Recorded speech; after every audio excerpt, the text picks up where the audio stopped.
I haven't done a video for an awful long time because I'm very busy writing Ednas law, but I just wanted to do a quick comment and news update.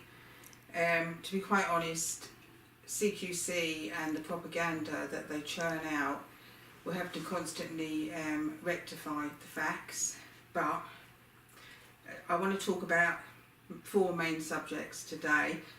First, on Sunday last, I appeared on BBC Radio 5 Live Radio with Judy Downey, who seemed to be of the opinion that training was the fix-all, based on the government at the Audit Commission's latest report, that training will fix everything and there won't be any more abuse, which I've heard for 18 years and seen untold training initiatives, including 5 years ago, Skills for Care were paid from taxpayers' money to produce a training initiative which was implemented and made not one jot of difference because people continue to be abused in care across the sector in tens of thousands. So what did the health department decide to do?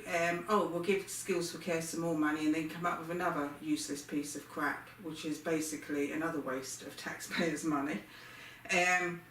Judy Downey then said about teachers, and we wouldn't want our children going to school if the teachers weren't trained. Well, I'm sorry, but the public sector and the private sector are 2 very different things.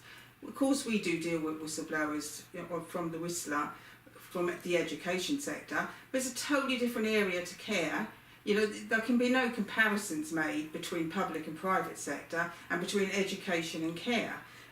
Training, what you'll do is you'll give armour to abusers. Okay, training is part of a problem, and it's good if you've got all good staff and you give them good training and you value them, yes. But you don't just train and value all staff regardless of whether they're good or not, because you're not dealing with the problem, you're just basically avoiding the problem. And then when the abuser gets accused of abuse and is brought to court, hopefully, they'll turn around and say, but I have all this training, I can't, I couldn't have done that because I'm fully trained. So training is basically something that's trotted out at regular intervals by the ignorant, and at the end of the day, Maria Keenahan, the worst abuser that I've ever come across, she was the trainer in the care home where we worked, and she was fully qualified as well. That didn't stop her being an abuser, because abusers use cloaks to disguise who they are. Next thing, Skills for Care, like I said, and if Judy Downey really wants to do something with abuse, I suggest that she recognises an abuser when she sees one, and that she recognises evidence against an abuser when she sees one, and look to her own Des Kelly and her own trustees. You won't find any abusers being a trustee of Compassion and Care, by the way, because you have to draw the line somewhere, surely, if you're fighting abuse. Next one, Mendip House. Today, there's been a lot of press coverage on Mendip House. Appalling situation has, arisen there, and the local council, local authority safeguarding, have trotted out a couple of statements today.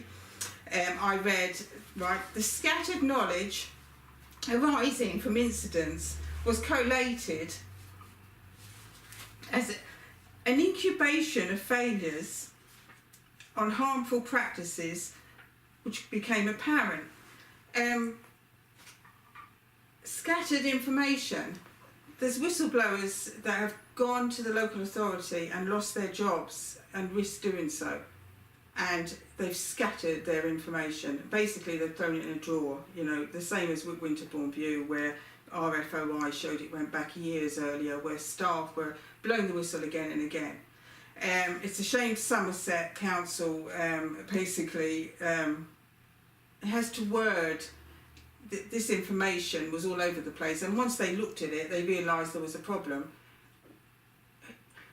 They want to train staff in safeguarding. I want to know who's going to train safeguarding in safeguarding, because we all need protecting from safeguarding. It's a shambles, and there's not a day goes by we don't get complaints about it. There's another statement that they said here. The Safeguarding Board's chairman said, "We are not about apportioning blame, or we're just there to make sure lessons are learned. Sometimes blame needs to be apportioned, because believe me, lessons are never learned, or there wouldn't be again and again and again the same abuse happening to vulnerable people and children. It wouldn't happen, because if truly lessons were learned, they wouldn't need to trot out this rubbish time after time. The other thing I want to talk about quickly is just Merok Park. No criminal sanctions were brought against the owner, who had lived a millionaire's lifestyle and masses of money and luxury apartments, his children and Rolex watches, bragging on Facebook. All those people suffered. The council did nothing to take back taxpayers' money for the care that wasn't provided. He wasn't held to account or criminally sanctioned. He was struck off by the NMC, and being a millionaire, I don't think he cares a jot. That's not accountability, that's a joke, and Ednas law will shortly put that right. Ideal Homes, another report has gone up on our website.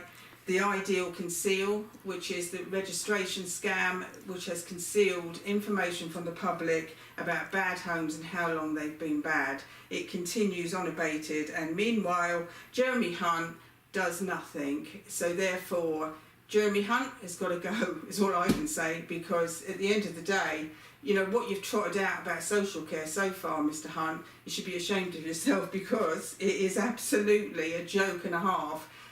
Somebody needs to train Jeremy Hunt, is all I've got to say. And I must get back to Ednas law, because it's going well, and that's all I've got to say for now.